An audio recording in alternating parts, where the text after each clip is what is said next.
What if the key to success isn't relentlessly chasing goals, but instead setting really clever limits? It sounds completely backward, doesn't it? We're sort of wired to think big, shoot for the stars, shatter those goals. Absolutely.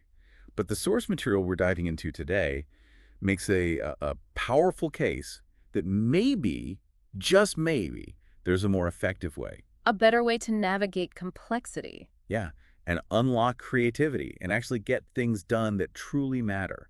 It argues for shifting your focus from, well, goals to constraints. Okay. So our mission in this deep dive is to really dig into that idea. We'll unpack the core argument for why constraints can be so powerful. Look at some surprising examples from the material. Definitely. And then bring in the crucial nuances, the alternative viewpoints raised by others who reacted to this whole concept. Right. By the end, we want to figure out what this might mean for you, how you approach challenges, creativity, and building the kind of future you're actually after. We've got a foundational article making the strong case for constraints, and then there's this fascinating thread of reactions, comments. Yeah, that poke holes, add depth, offer different angles. Mhm. It's a really good starting point for the conversation. Okay, let's unpack this core idea then. The fundamental claim from the source material is that just like chasing goals can actually be a trap. Yeah, it suggests you can get stuck trying to win a game that someone else defined, optimizing for metrics or outcomes that don't truly serve you. And the alternative proposed is embracing and working within constraints. The argument is that setting your own rules, your own limitations, that can paradoxically make the nature of your work clearer. And even maximize your creativity in surprising ways. Exactly. So it's a total shift in focus then. Goals are all about the specific outcome, right? The finish line you're aiming for. Right. But constraints. They put the spotlight on the process and, intriguingly, your identity, who you want to be, how you want to operate. That's a crucial distinction the source material really emphasizes. It argues that truly exceptional creativity, deep innovation, sustainable growth, they often don't come from just hitting predetermined targets. Mm-hmm. They stem from the framework you build for yourself, the rules and limitations you choose to live and work by.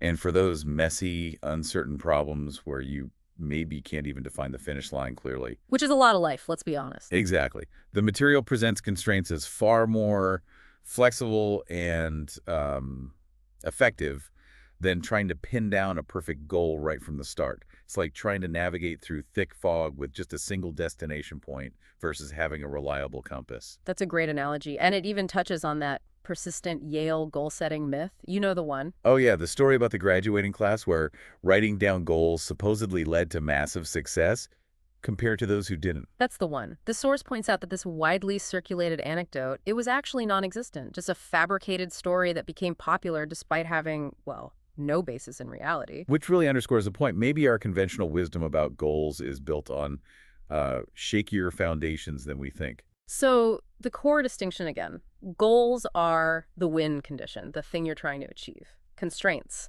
they're the rules of the game, the chosen framework you operate within. And what's fascinating is the idea that these rules don't necessarily box you in. They can actually direct your energy and creativity more effectively than just pure freedom. The source material offers some really compelling examples of how constraints purportedly fueled incredible leaps. Like what? Well, think about John Boyd's Odo loop, that rapid cycle.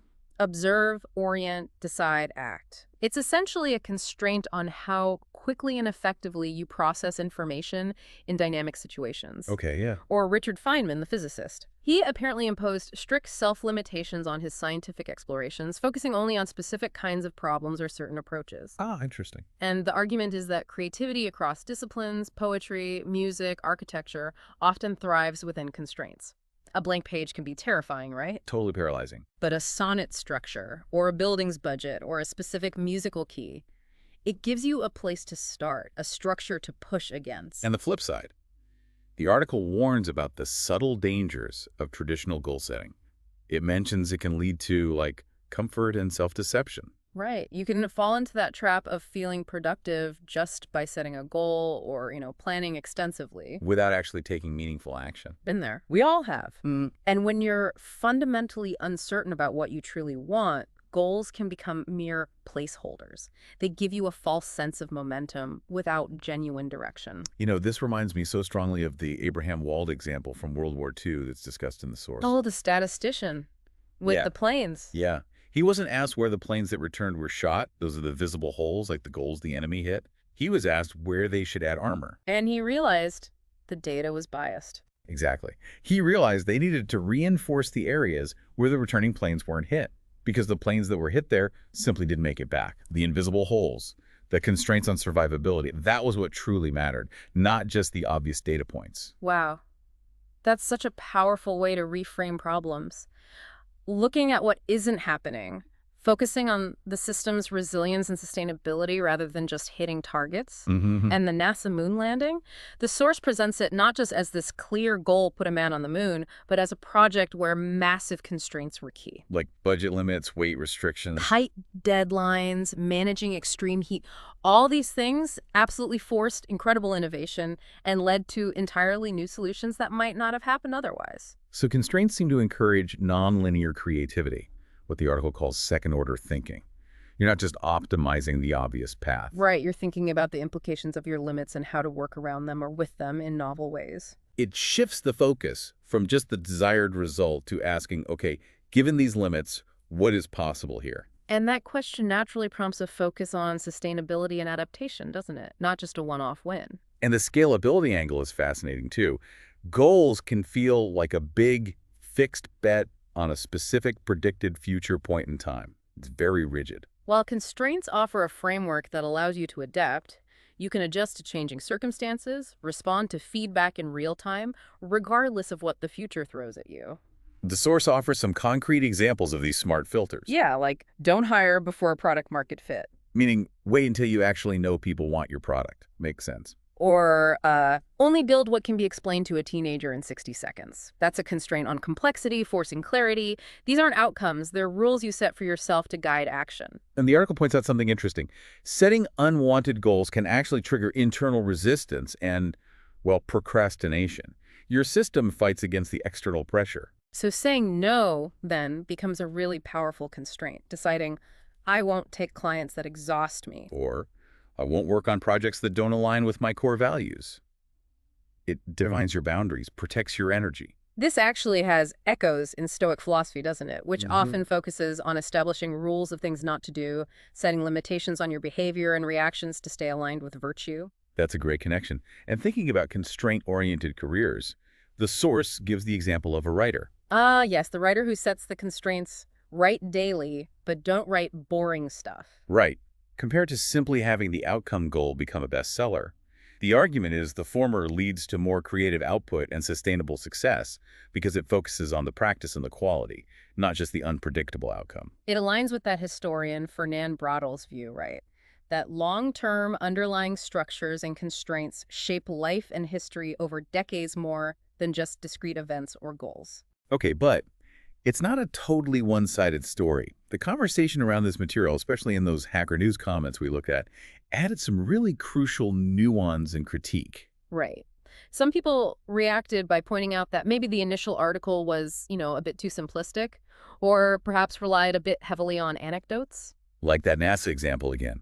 Was the moon landing primarily driven by constraints or by an incredibly clear, urgent goal beating the USSR, which was then backed by massive resource allocation? That's a fair question. Some felt it was much more the latter, and frankly, they pointed out the role of sheer luck in things like Apollo 13 surviving. It wasn't just constraint-driven innovation. That raises a great point about finding the optimal level of constraints. You don't want so many rules that they paralyze you. But you also don't want so few that you're just adrift with infinite options and no direction. Where's the sweet spot? And there was a really insightful perspective shared about a potential hierarchy. Maybe it starts deeper than just goals or constraints. You mean like values? Exactly. Perhaps values are the most fundamental layer, your internal compass, the standard for everything else. These values then inform setting effective constraints, the rules you choose to live by. And within that framework, you can then set shorter-term goals that actually align with your values and constraints, like steps on the path. Benjamin Franklin's 13 Virtues were mentioned as a kind of historical example of this. It blends values and constraints, a structured set of rules for living derived from his desired character traits. That makes sense. It's a structured approach to character. And building on that values idea, an interesting exercise someone suggested was writing your own obituary. Morbid, maybe. Huh. A little, but I see the point. It forces you to think about what you truly want to be remembered for, helping you identify those core values and the deepest constraints you want to guide your life. Another perspective offered was that maybe the article is sometimes comparing apples and oranges. Well, goals are often finite outcomes, run a marathon, pass an exam.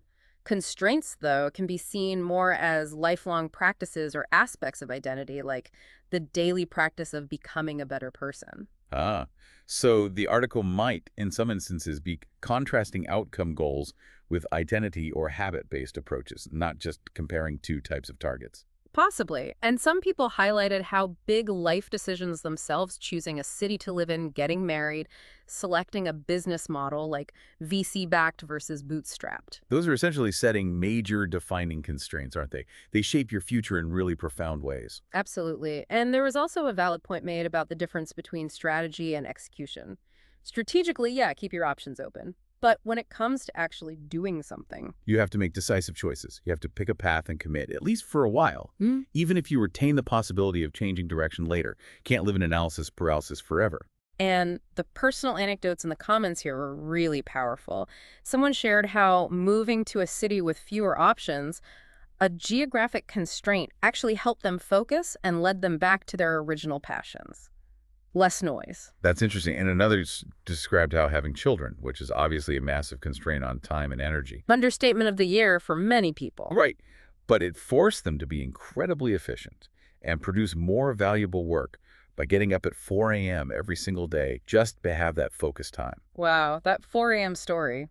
It's intense, but it really makes the point about how limits can force difficult but ultimately productive choices. Time boxing was also mentioned as a practical application, just dedicating a strict block of time. And yes, there was that very reasonable critique.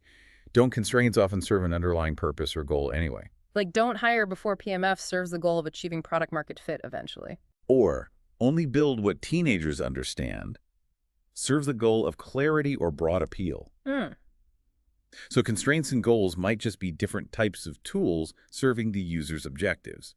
Setting meaningless constraints probably won't help you achieve anything useful. That's a very fair point. The tools need purpose. But even with that critique, there was also this strong feeling of resonance among some commenters. Yeah. People who said they had always struggled with traditional goal-setting approaches. They found this idea of defining their own game or their own rules rather than just trying to win someone else's race. It felt much more empowering and, frankly, more aligned with their actual experience of how they got things done. And the observation that, look, while anecdotal advice gets criticized sometimes, a lot of valuable life wisdom is anecdotal. Not everything fits neatly into a lab study, right? Doesn't mean there aren't powerful patterns and insights and lived experience. You just have to take it with the right grain of salt. So after exploring all this, when are goals undeniably useful? Hmm. Because the source material doesn't actually dismiss them entirely. No, it doesn't. It clearly states that for finite, well-defined areas, goals are absolutely effective. Things like Completing a marathon, preparing for a specific exam, or maybe projects with clear deliverables and deadlines. Things with a definite endpoint. and connecting back to that hierarchy idea, we talked about values, constraints, goals. Short-term, clear goals seem to work best when they align with and operate within that broader framework. Ah, so they become actionable steps within the game you've defined for yourself, not the sole definition of the game itself. Exactly. They serve the constraints and values. Okay, so to kind of wrap up this deep dive, we started by questioning the conventional wisdom around goal setting. Explored the surprising potential and power of constraints as a different kind of navigation tool. And then layered on all those crucial nuances, critiques, and alternative viewpoints from the community discussion, which was super valuable. Yeah, and the core takeaway after sifting through all this isn't necessarily about picking one tool, goals, or constraints. It's probably more about understanding what each is good for.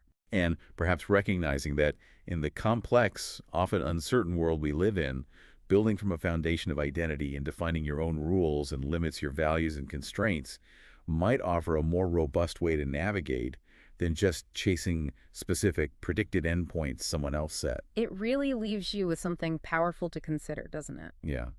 When you look at the complexity of your own life, your work, your creativity, what are the key constraints, the deliberate rules of your game that will truly guide you forward, rather than just a finish line someone else might have drawn for you?